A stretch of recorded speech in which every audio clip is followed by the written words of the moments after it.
ఈ కుర్రాడు తన స్కూల్లో భోజనం చేస్తూ ఉండగా ఇతడి నోట్లోకి ఒక్కసారిగా మనిషి పండు వస్తుంది. అప్పుడు ఇతడు తాను తింటున్న ఆహారాన్ని చెక్ చేయగా అందులో మనిషికి చెందిన ఒక కనుగుడ్డు ఉంటుంది. దీంతో ఇతడు భయంతో అరుస్తూ మనం తినేది మనిషి మాంసమని తన స్నేహితులతో చెప్తూ ఉంటాడు. అప్పుడు అక్కడ ఉన్న మిగతా విద్యార్థులు వాళ్ళు తినేది చూసుకోగా వాళ్ళ కప్పుల్లో కూడా మనిషికి సంబంధించిన అవయవాలు ఉంటాయి. దీంతో వీరంతా భయంతో అరుస్తూ ఉంటారు. ఈ విషయం తెలుసుకుని వెంటనే స్కూల్ సిబ్బంది పోలీసులకు సమాచారాన్ని ఇస్తారు.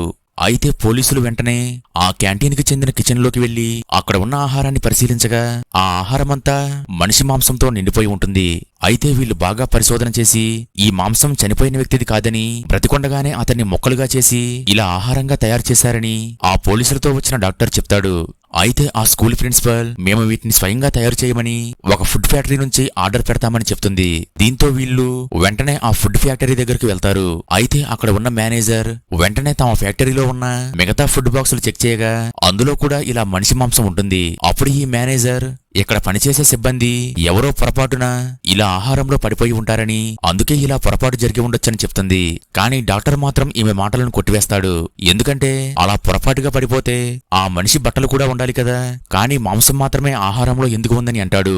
అలాగే ఇతడు ఆ ఆహారంలో ఉన్న మనిషి మాంసాన్ని సేకరించి వెంటనే అక్కడ DNA టెస్ట్ చేపించగా ఆ చనిపోయిన వ్యక్తి అదే ఫ్యాక్టరీలో పనిచేసే జనరల్ మేనేజర్ అని తెలుస్తుంది.